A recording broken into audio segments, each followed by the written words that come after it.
Hello बच्चों।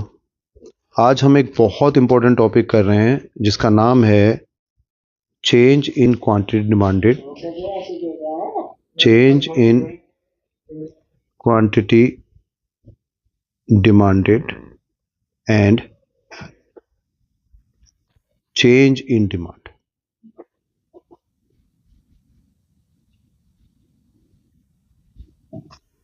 तो इस टॉपिक को आज हम पढ़ेंगे। अगर आप इस टॉपिक को अच्छे से समझ लेते हैं तो मान के चलिए आपको डिमांड चैप्टर समझने में बिल्कुल भी परेशानी नहीं आएगी और आप एग्जाम में अच्छा स्कोर कर पाएंगे इस चैप्टर के अंदर। कंसेप्ट को समझने के से पहले ये समझिए कि जो डिमांड है किसी कमोडिटी की, उसमें कब चेंज आता है, उसमें कब चेंज आता है।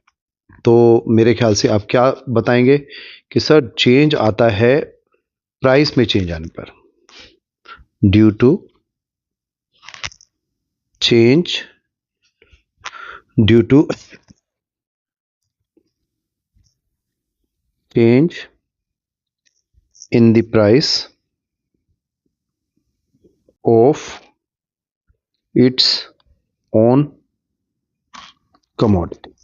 मीन टू से कि किसी गुड्स की प्राइस में कब चेंज आएगा, इसके बारे में हम इस एग्जांपल से समझते हैं। लेट से एक हम डिमांड कर्व बना रहे हैं, यहां पे लिखते हैं डिमांड और यहां लिखते हैं प्राइस। प्राइस किस चीज की? लेट से प्राइस है पेप्सी की और डिमांड भी है पेप्सी की। तो अगर मार्केट में प्राइस 10 रुपए है पेप्सी की, तो कंज्यूमर लेट से उसकी 100 बोतल एक हफ्ते में खरीदता है। ठीक है, कोई दिक्कत नहीं। अब मैं ये मान के चल रहा हूं बाजार की जो भी स्थिति है एज इट इज रहेगी। मतलब मैं मान के चल रहा हूं कीपिंग अदर फैक्टर कांस्टेंट, ये मैं मान के चल रहा हूं कि बाजार में ना तो लोगों की इनकम में कोई चेंज आ रहा है, ना कोई रिलेटेड गुड की प्राइस में चेंज आएगा। मतलब ना ही कोला की प्राइस में कोई चेंज आएगा, ना टेस्ट एंड प्रेफरेंसेस में कोई चेंज आएगा, ना फैशन में कोई चेंज आएगा। कुछ चेंज नहीं आ रहा। जो मार्केट की सिचुएशन जैसी है बिल्कुल वैसे ही रहेंगी। लेकिन हम ये मान लेते हैं कि जो प्राइस है वो 10 रुपए से कम होकर 5 रुपए हो गई। तो नेचुरली अगर 10 रुपए पे आप 100 बोतल खरीद रहे थे, कीमत कम हो जाती है तो आपकी परचेजिंग पावर बढ़ जाएगी, पहले के मुकाबले आप ज्यादा खरीद पाओगे। तो हम मान लेते हैं कि आप पहले के मुकाबले ज्यादा खरीद रहे हो, 150 बोतल्स को आप खरीद रहे हो। और बाई चांस कीमत अगर बढ़कर 15 रुपए हो जाती है तो नेचुरल सी बात है पहले के मुकाबले आप कम खरीद पाओगे, तो डिमांड पेप्सी की घट के 50 रह जाती है। तो आपने क्या नोट किया? आपने नोट किया कि ये आपका डिमांड कर्व है टीडी। शुरू में डिमांड यहां पर थी इस पॉइंट पर, और जैसे ही प्राइस कम हुई, जैसे ही प्राइस कम हुई, डिमांड क्या हो गई? बढ़। और डिमांड कर्व ए पॉइंट से बी पॉइंट की तरफ इस तरफ को मूव कर गया। और जैसे ही प्राइस बढ़ी वैसे ही गुड्स की डिमांड पहले के मुकाबले कम हो गई और डिमांड कर्व ए पॉइंट से सी पॉइंट की तरफ को अपने ही कर्व पर मूव कर गया। तो आपने क्या देखा? आपने देखा कि डिमांड में जो चेंजेस आए वो प्राइस की वजह से आए, जबकि बाकी किसी फैक्टर में चेंज नहीं हुआ। अब दूसरा एग्जांपल लेते हैं।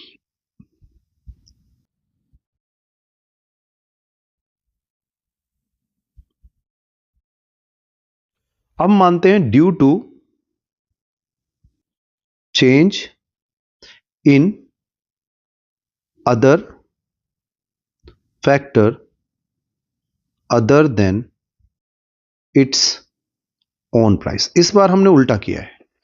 हमने क्या किया है कि इट्स ओन प्राइस, प्राइस में कोई चेंज नहीं आया। जो चेंज आया है डिमांड में, जो चेंज आया है वो बेसिकली आया है due to change in other factor. Other factor मतलब प्राइस को छोड़ के कोई और कारण। जैसे for example due to change in income, due to change in the price of related good, due to change in population, due to change in fashion, etc. मतलब कि डिमांड में जो चेंज आ रहा है वो किस वजह से आ रहा है? वो चेंज आ रहा है अदर देन प्राइस की वजह से। एग्जांपल ले लेते हैं।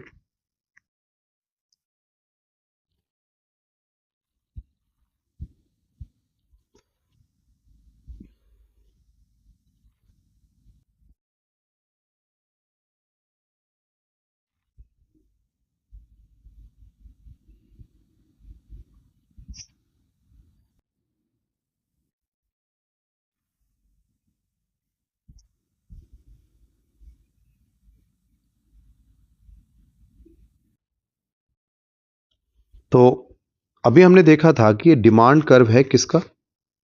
कोला का। हमने देखा ये डिमांड कर्व है कोला का। कोला मीन्स पेप्सी का, सॉरी पेप्सी। तो ये प्राइस ऑफ पेप्सी है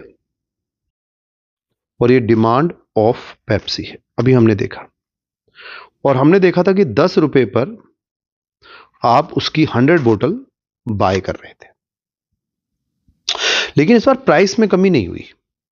मान लेते हैं गर्मियां आ गई तो डिमांड बढ़ जाएगी और सर्दियां आ गई तो डिमांड कम हो जाएगी। तो गर्मियों के कारण डिमांड बढ़ी और सर्दियों के कारण डिमांड कम हो गई। तो आप देखेंगे कि डिमांड ए से बी की ओर गया या ए से सी की ओर गया तो कभी बढ़ गई कभी घट गई। इसका रीजन क्या था? इसका रीजन था due to change in other factor other than price. तो when the demand of a commodity changes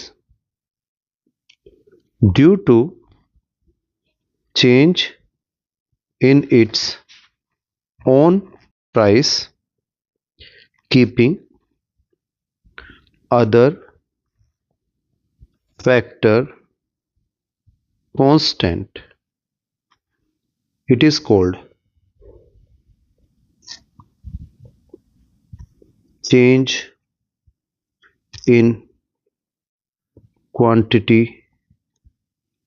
demanded। और दूसरी तरफ क्या लिखेंगे? when the demand of a commodity changes due to change in other factor such as change in income, weather, fashion, etc. due to change in other factor other than price, other than price, it is called change in demand. तो क्या समझे आप कि जब भी कभी demand में change आते हैं, when the demand of a commodity changes, किस कारण से? Due to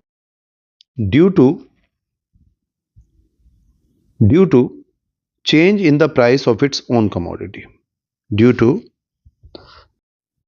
change in the price of its own commodity, keeping other factor constant.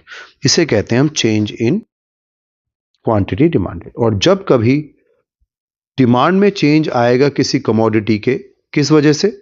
Due to change in income में चेंज होने की वजह से, वेदर में चेंज होने की वजह से, फैशन में चेंज होने की वजह से, अदर देन प्राइस, प्राइस में नहीं चेंज होना चाहिए, तो इसे कहते हैं हम चेंज इन डिमांड। तो ये कंसेप्ट था change in quantity demanded and change in demand. Thank you.